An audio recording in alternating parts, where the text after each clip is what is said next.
Okay, very funny story here. When I first got to Boston, months and months and months and months ago, I wanted to see Boston University. So this is like one of the main stops for Boston University. It's the Kenmore stop on the Green Line. So I come out of the subway here, and I'm immediately struck by that. Okay? You see that? Let's see this. I'm immediately struck by that. Now, I'm struck by that in two ways. One, it's huge. You can't miss it. You're going to be struck by it when you walk out of the subway. Two, I'm struck by it because I don't know why I'm struck by it, but I'm struck by it. I have seen that sign before. I don't know where, but I swear to God, I've seen that sign before. Okay, so I head over to Boston University. But I'm kind of like dogged, if you will, by this sign over here. Okay? Because I've seen it, I just can't I don't know. I can't place it. I've seen it somewhere, and I just don't know where. And it's starting to bother me. Okay, let's cut to Boston University. Carl Jung, an old psychologist, used to call things like that an archetype. You know. There's images in the collective unconscious that we gather as a people, as a human race. There's certain images. There's certain just symbols and archetypes. Okay, that throughout time we collect as human beings, and it almost goes into our subconscious. All right.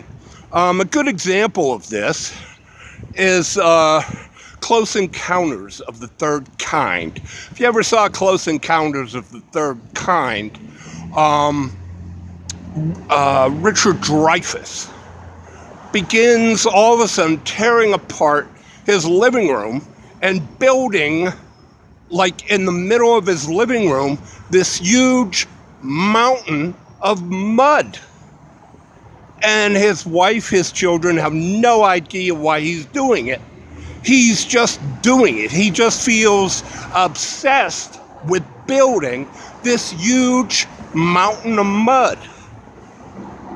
Over time, he sculpts the mountain of mud into a form, into a very distinct form. He has no idea what it is. He just knows he has to do it. And that it's in his head and in his mind to build this archetype that he sees in his head. And of course, the mountain of mud turns into a mountain in the living room, and it becomes, I believe it's the Devil Tower in North Dakota. And that is where the aliens and the human meet at the end of the movie. Okay, it is the site where everything comes together at the end. Okay, but what's being shown here is like an archetype, if you will, something in the collective mind that he has to express. So anyways, I'm dogged by this when I first get to Boston. Okay, because, what is CITGO? I don't know, but I know that sign from somewhere. So that day, I head on down the street to Boston University. Okay, now here you got a number of roads, actually. You got like a fork here. I mean, quite literally like a fork or a rake. You got 1, 2, 3, 4 ways to go here. I was headed to Boston University. So off I went to Boston University, down that road there. Okay.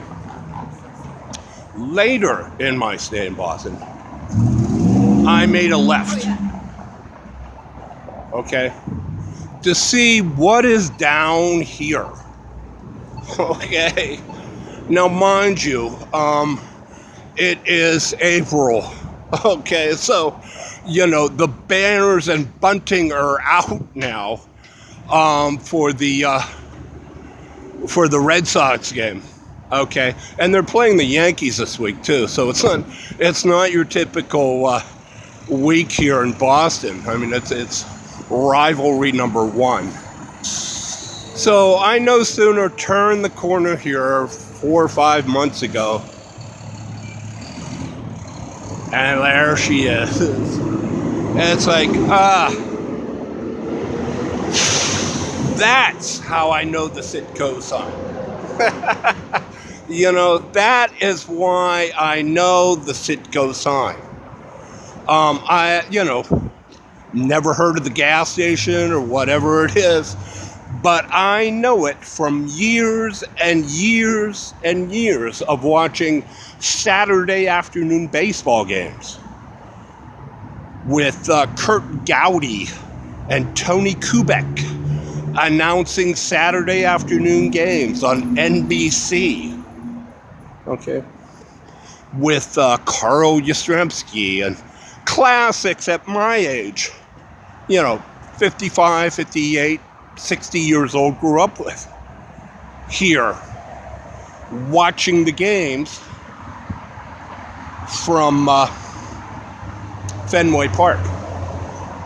And somehow, I don't think they ever advertised on NBC.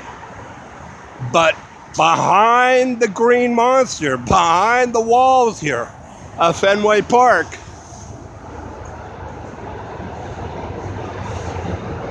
was the CITGO sign. Just sitting there,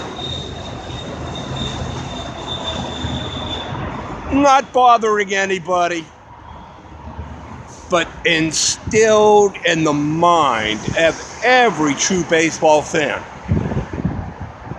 It didn't have to do anything. It got into the unconscious. Ah.